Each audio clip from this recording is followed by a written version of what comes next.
today's video, we are going to be talking about none other than Avengers Age of Ultron. Okay, so Age of Ultron. This is, in, of course, the second part of the MCU, the quote-unquote test phase of the MCU, and not everybody likes the Age of Ultron. I understand that. Don't get me wrong, I don't think that Age of Ultron is like the best of the MCU or anything like that, or like the best Avengers movie ever. There's been better Avengers movie than Age of Ultron.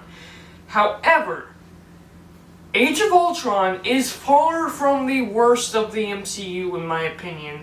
I do actually think it's about mid-tier, and I really do enjoy this film. Let's go ahead and talk about it.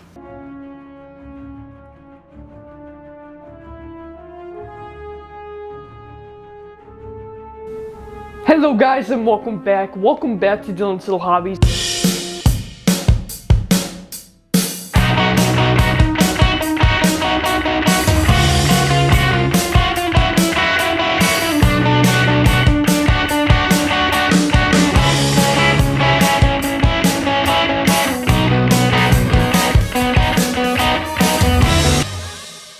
Subscribe to Dylan's Little Hobbies right now. We got the team back together. They're trying to capture, they're trying to get back Loki's scepter. Loki's scepter was apparently captured by Russia, so they're trying to, of course, get the Loki scepter back, and from Sokovia. Yes, that is right. We got none other than Wanda, and of course her brother. Yep, we got Scarlet Witch and Quicksilver in this movie, and I really do like these two characters. Wanda, especially, I've become kind of a fan favorite of mine. You know, I really like Wanda. What she goes through within the future of the series really makes her an interesting character for me to enjoy. I really end up liking Wanda. The one thing I will say that is, and I have to admit this, it's kind of a complete waste of a character. Granted, it means so much for Wanda's character, but I do not like the fact that Quicksilver was killed in this movie, at least. I feel like we should have had a little bit more with Quicksilver, maybe another movie with Quicksilver before you go and kill Quicksilver off.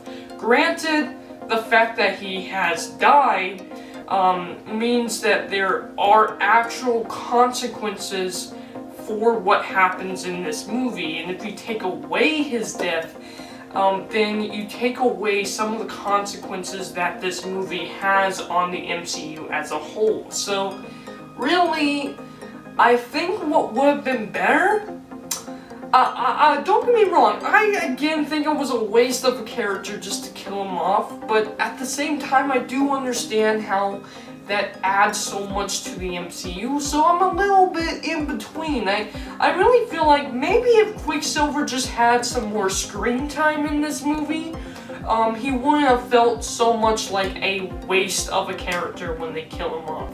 That's just my opinion. Let me know how you would fix the whole Quicksilver deal. Avengers have infiltrated their home and has taken back the Loki scepter.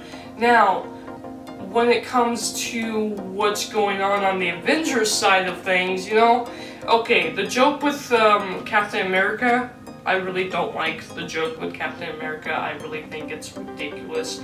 But what I really love about this movie is what we have with the character of Tony Stark, Iron Man. Okay? So don't get me wrong. Yes, I do know in the actual comic books, it was indeed not Iron Man who invented Ultron. It was indeed Ant-Man. But let's face it, the Ant-Man of the MCU that we have, again, he's not the worst character of the MCU in my opinion, but He's far from the best. I'm not exactly an Ant-Man fan, at least not the MCU version of Ant-Man. I much prefer what they did with Iron Man's character in this movie. It adds so much more to Tony Stark as a character moving forward through the MCU. So basically what is going on with Iron Man is this is off of what happened in episode 3 of Iron Man, right? In the third movie we had Iron Man, we had Tony Stark going through his PTSD and having a lot of trouble about what has happened to him. I mean, you gotta think that this guy, literally after the events in New York, he died. He died. He survived, but he died. And that scares him to know that there is something out there, something that he can't protect his wife. Girlfriend at the time, something that he can't protect his loved ones and his friends from. So he has to become smarter, he has to become better, and that drives him through the movie, through inventing better suits. Now, don't get me wrong, there's a lot of problems with Iron Man 3, but when it comes to Tony's internal character, I really like what he has to go through in that movie, and I feel like he still goes through that in this movie. Okay, so it's not as dark in this movie as it was in the other movies, but let's face it, Tony Stark has gone through a lot, and one of the biggest things he's trying to do is protect not only Pepper, but the world. And the fact is, there is something out there, something far bigger, something far more dangerous, aka Thanos. He doesn't even know the word Thanos, but he knows he's out there. He can't protect the world from that. And so he is trying to invent something that can. And so he starts making not just suits, but androids, robots. Jarvis, his main man, is controlling these robots, these droids basically, trying to protect people. Literally, that's his idea. A suit all across the world to hopefully protect it. Now, of course, you have Captain America on the other hand, that's going a little bit too far. That's going to harm people. That's going to hurt people. That's not freedom, that they're constantly being watched. I like Captain America's point of view on this as well, because I can understand through Tony Stark's point of view why he is doing this. But I really like Captain America's point of view as well, because I think Captain America in this point is correct. Stark's character found, while at Russia, he found possibly an answer to hopefully Ultron. To hopefully saving the world. To hopefully making artificial intelligence a suit around the world that can protect everybody from the big bad that he knows is out there. He doesn't know his name, but he knows is out there. And that's what he wants to do. And so he builds Ultron. Even while everybody is telling him, even Hulk, even Bruce Banner is like, don't do this right now. Okay? Let's just go. Let's go to the party. Let's have some fun. Let's not do this right now. Let's not focus on this Ultron. So he's like, okay, Jarvis, I'm just gonna upload this. You watch it, make sure nothing's going on with it. Unfortunately, it was far more intelligent than Jarvis at the time. It woke up. It's made for peace. It's made for freedom. But here's the problem with that. Humans are always wanting more, right? Yep. That's what I really like about this movie. That's what I really like about this movie, is the fact that Ultron really brings up the fact that while people want freedom and peace and everything like that, no, they do crazy things and cause tons of war. And he's had enough of it. He's gonna be the ultimate cure to all of humanity's problems, alright? He's gonna wipe them all out so that there's actually peace and quiet on the planet. That's what his whole plan is going to be. Now, I know people don't necessarily like Ultron being the whole jokester that he is in the movie. I like it.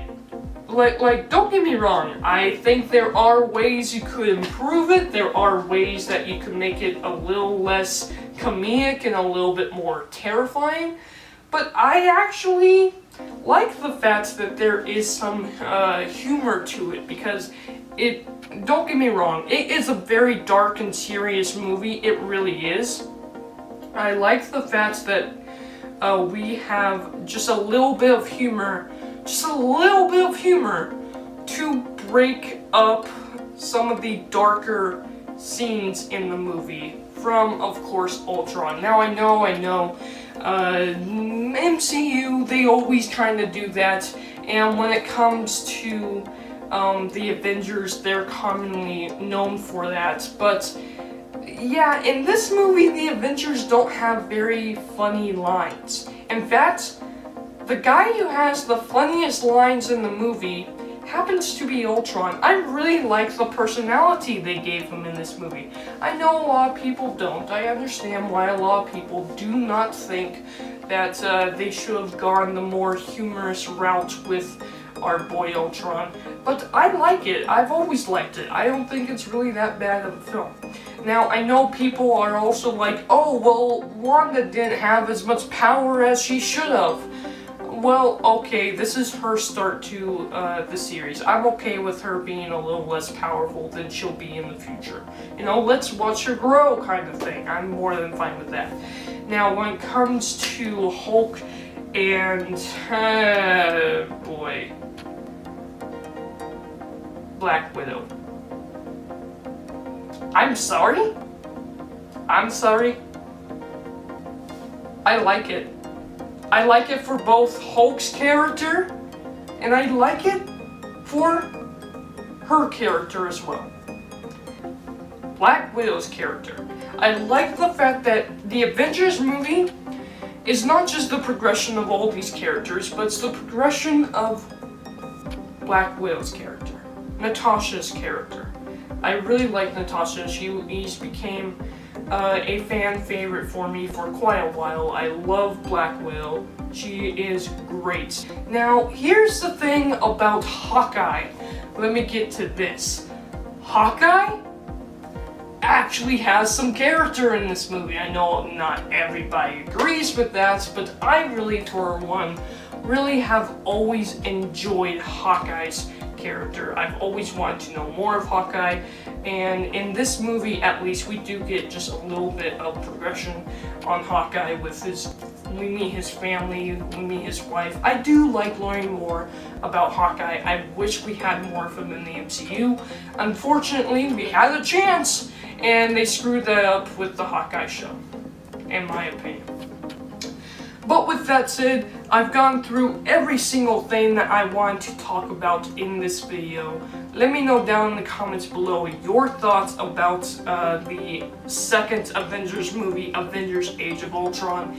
It's not one of my favorite movies, but there is a lot that I do like about it, and that's why this video ended up being so long. Hopefully you guys don't mind. Thank you guys for watching, and I am out. Bye.